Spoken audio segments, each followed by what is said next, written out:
Hi everyone. जब आप चारों ओर देखते हैं तो आपको मेटल, ग्लास और क्ले से बनी कई सारी चीजें दिखाई देंगी, लेकिन कई और चीजें हैं जैसे कि क्लोथ्स, फूड और मेडिसिन जो इन कैटेगरीज में नहीं आते हैं। तो ये किन से बने होते हैं? ये सभी कार्बन और इसके कंपाउंड से बने होते हैं। फ्रेंड्स, इनिशियली ये माना जाता था कि सभी कार्बन कंपाउंड्स नेचुरल सोर्सेज से एक्सट्रैक्टेड होते हैं और ये ओनली लिविंग सिस्टम में ही फॉर्म हो सकते हैं, लेकिन इसे फ्रेडरिक वोलर ने 1928 में डिस्प्रूव कर दिया जब उन्होंने लैब में अमोनियम साइनाइड से यूरिया को सिंथेसाइज किया था। तो मुझे बताइए, क्या है जो कार्बन को एक स्पेशल एलिमेंट बनाता है? हम जानते हैं कि कार्बन का एटॉमिक नंबर 6 है और इसके आउटरमोस्ट शेल में 4 इलेक्ट्रॉन्स रहते हैं और इसलिए इसे एक ऑक्टेट कॉन्फ़िगरेशन अटेन करने के लिए 4 इलेक्ट्रॉन्स गेन या लूज करने की जरूरत है। लेकिन कार्बन एटम्स इलेक्ट्रॉन्स को गेन या लूज करने के बजाय इन्हें शेयर करते हैं और इलेक्ट्रॉन्स के शेयरिंग से बने ऐसे बॉन्ड को एक कोवेलेंट बॉन्ड कहा जाता है। लेकिन क्या आप जानते हैं कि कार्बन को इलेक्ट्रॉन्स को गेन या लूज करने के बजाय इलेक्ट्रॉन्स को शेयर करना इजी क्यों लगता है? ऐसे इसलिए होता है क्योंकि carbon atom C4 positive ion को फॉर्म करने के लिए 4 इलेक्ट्रॉन्स लूज नहीं कर सकता है, क्योंकि ये कैट आयन हाईली अनस्टेबल होगा, क्योंकि इलेक्ट्रॉन्स को रिमूव करने के लिए लार्ज अमाउंट में एनर्जी की जरूरत होती है।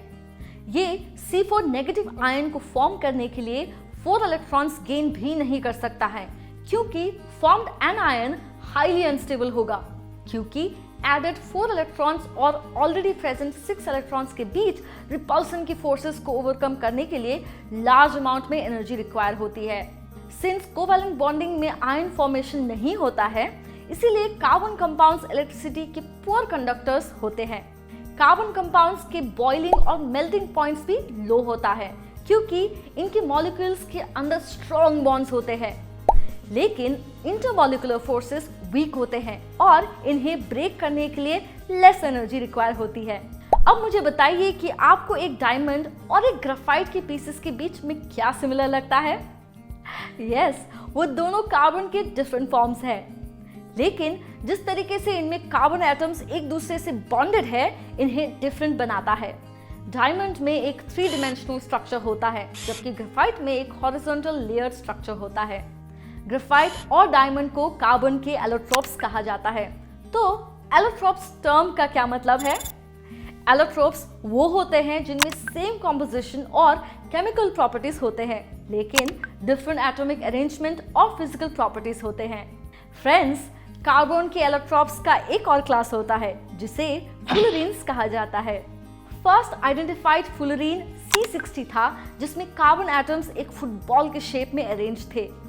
चलिए, अब हमने जो सीखा है उसे समराइज करते हैं। कार्बन में कोवेलेंट बॉन्ड फॉर्म करने की टेंडेंसी होती है। ग्रेफाइट, डायमंड और फुलरीन्स कार्बन के एलोट्रोप्स हैं। इसी के साथ ये मॉड्यूल खत्म होता है।